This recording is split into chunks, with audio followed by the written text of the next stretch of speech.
Welcome students. Today we shall study the poem Road Not Taken written by Robert Frost. This is the poem written by Robert Frost. It is a masterpiece of his poem. Robert Frost was born on 26th March 1874 and died on 29 January 1963. This poem was first published in August 1915. बच्चों ये जो poem है the road not taken, इसके कवि Robert Frost हैं। ये उनका बहुत ही बेहतरीन कविता है। रॉबर्ट फ्रॉस्ट का जन्म 26 जनवरी 1874 को हुआ और उनका देहांत 29 जनवरी 1963 को हुआ था। Now see the summary of the poem. What is the theme of this poem? The Road Not Taken is a masterpiece in the arena of American poetry. This poem is based on the problem of choice. ये जो कविता है ये Robert Frost की एक बहुत ही बेहतरीन कविता है और ये जो कविता है इसका ये चॉइस पर आधारित है, सिलेक्शन पर। The poet wants to say that choice is a big problem when we have more than one alternatives. कवि बताना चाहते हैं कि चॉइस एक बहुत बड़ी समस्या है। कब? जब हमारे पास चुनने के लिए एक से अधिक विकल्प हो। This is the time when we have to choose one option among many options. Choice के वक्त हम बहुत सारे ऑप्शंस जब आ जाते हैं, बहुत सारे विकल्प हमारे पास होते हैं, तो ये बहुत मुश्किल सी बात होती है कि हम उसमें से राइट सिलेक्शन करें। In this poem, the poet is passing through a forest and he reached on a point where his road divides into two different roads.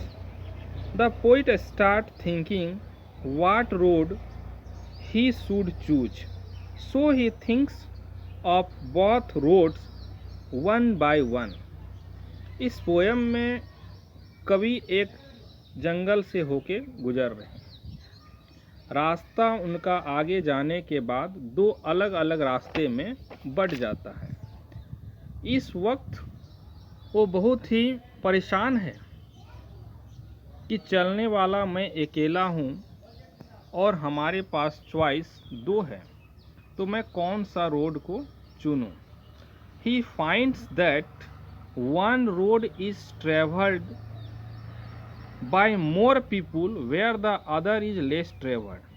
वो देखता है कि दो रोड में अंतर ये है कि एक रोड पे बहुत सारे लोग गए हैं और दूसरे रोड पे अभी कोई नहीं गया है, बिल्कुल नया है, बहुत कम लोग गए हैं। After thinking a lot he decides that he should choose the less travelled road because he wants to do something new. He doesn't want to be a follower, he wants to be a leader. जब उसके पास ये समस्या होती है कि वो दो roads में उसे एक रोड चुनना है और वो दो रोड में वो कौन सा रोड चुने, बहुत विचार करने के बाद, समझने के बाद वो निर्णय लेता है कि वो उसी रोड को चुनेगा जिस पर बहुत कम लोग चले हैं। क्योंकि पोइट का विचार है कि वो अपने जीवन में कुछ नया करे, वो फॉलोवर नहीं बनना चाहता, वो चाहता है कि मैं लीडर बनूं, लोग मेरा फॉलो करें, मैं किसी का फॉलो नहीं करूं। मैं अपने जीवन में कुछ नया करूं। Now students, we see the poem line by line. First of all, we see the first stanza. Two roads diverged in a yellow wood, and sorry I could not travel both, and be one traveler long I stood, and looked down one as far as I could, to where it bent in the undergrowth. Yellowwood, yellowwood signifies that this is the time of autumn season when old leaves becomes yellow, and when the whole trees have old leaves, then the complete forest looks just like in yellow color. कहते हैं कि yellow would ये autumn season का मौसम है, और इस मौसम में क्या होता है कि पेड़ पौधों की पत्तियां पक जाने के बाद पीली हो जाती है, और पीली होने के बाद ये पत्ते पीले होने के बाद ये झड़ कर गिरने लगते हैं।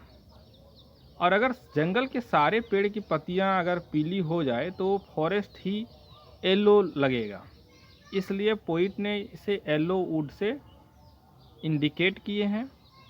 द टू रोड्स डाइवर्ज इन ये येलो वुड, कहते हैं कि इस पीले जंगल में मेरा जो रोड है वो दो अलग अलग रोड में बट जाता है। And sorry I could not travel both, और बहुत दुख की बात है कि मैं अकेला हूँ, मैं दोनों सड़कों पर एक साथ नहीं चल सकता। And be one traveller long I stood, और मैं एक ट्रेवलर होने के कारण मैं उसी पॉइंट पर, जिस जगह से पोइट का रोड दो अलग अलग रोड में बटा है, वो खड़ा रहता है और ये सोच रहा है कि ये बहुत दुख की बात है कि मैं दोनों रास्ते पे चल नहीं सकता, अब मुझे कोई एक रास्ता चुनना पड़ेगा। And look down as far as I could, वो दोनों रास्ते को देखता है, जहाँ तक उसकी नज़र जा रही है, निगाहें जा रही है, वो दोनों रास्तों को देख रहा है। To where it bent in the underground, ये उसकी निगाहों में वो देखता है कि रोड आगे चलकर जंगल में मुड़ जाती है। Then took the other just as fair, फिर उसे लगता है क्यों ना मैं दूसरे रोड को देखूं, एक बार एक रोड को, फिर दूसरे बार दूसरे रोड को। And having perhaps the better claim, वो सोच रहा है कि मेरे लिए कौन सा रास्ता अच्छा चॉइस होगा। हम लोग तो जानते हैं choice is a big problem, ज़िंदगी में बहुत बार हमारे पास चॉइस करने का ऑप्शन आता है, और वो एक समय होता है जब हम अगर सही चॉइस नहीं कर पाते हैं तो हमारे आने वाले समय में एक मुसीबत बन जाती है। ठीक पोइट भी सोच रहा है कि पता नहीं वो मेरा सही ऑप्शन होगा या नहीं होगा।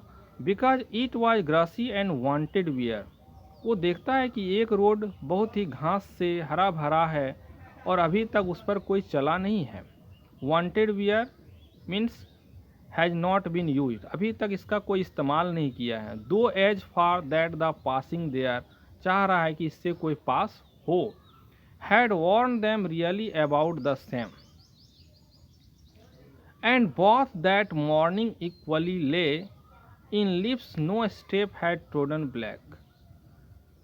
And both the morning equally lay, सुबह में वो देखता है, सुबह का टाइम देखता है कि दोनों पे जो घास है किसी को रौंदा नहीं गया है। इट मीन्स अभी वहाँ से कोई पास नहीं हुआ है। Oh I kept the first for another day, इसे लगता है कि मैं सेकेंड रोड को आज चुन लेता हूँ, दूसरे रास्ते को मैं चुन लेता हूँ और पहले रास्ते को मैं दूसरे दिन के लिए रखता हूँ। Yet knowing how leads on to way I doubted if I should ever come back, इसे लगता है क्या मैं अगर दूसरे रास्ते से गया तो कभी वापस आ सकूँगा या नहीं, और अगर आया तो मैं फिर पहले रास्ते से दूसरे दिन जाऊँगा। I shall be telling this with a sigh, I shall be telling this with a sigh, ये बहुत ही साहस के साथ, ढाढ़स के साथ ये इस बात को अपने अंदर से कहता है। Somewhere edges and edges hands, बोलता है अभी तो बहुत समय है। टू रोड्स डाइवर्ज इन ये वुड, और कहते हैं कि ये टू रोड्स जो है जंगल में बढ़ जाते हैं। And I took the one less travelled, और मैं उसी रोड को चुनता हूँ, सेकेंड वाले जिसमें बहुत कम लोग गए हैं। And that has made all the difference, जिससे मैं अपने आप को बिल्कुल औरों से अलग करता हूँ, क्योंकि अधिकतर लोग पहले वाले रास्ते से गए थे, ये सेकेंड रोड को चुनते हैं जिसमें बहुत कम लोग गए हैं। कुछ नया करने के लिए लोगों से ज़रा हट के सोचना पड़ता है। तो बच्चों, ये पोयम मेनली चॉइस पर है। मनुष्य के जीवन में हर समय चॉइस आता है। चॉइस की ऑप्शन, क्या आप ये करना चाहते हैं? आपके पास बहुत सारे विकल्प रहेंगे कि अगर इसे नहीं करेंगे तो ये, आपको उस समय सोचना पड़ता है कि आज जो मैं डिसीजन ले रहा हूँ उसका रिजल्ट हमारे फ्यूचर में क्या होगा। बस इसी के साथ हम इस चैप्टर को क्लोज करते हैं, फिर हम लोग आगे इसके क्वेश्चन आंसर को देखेंगे। Thank you.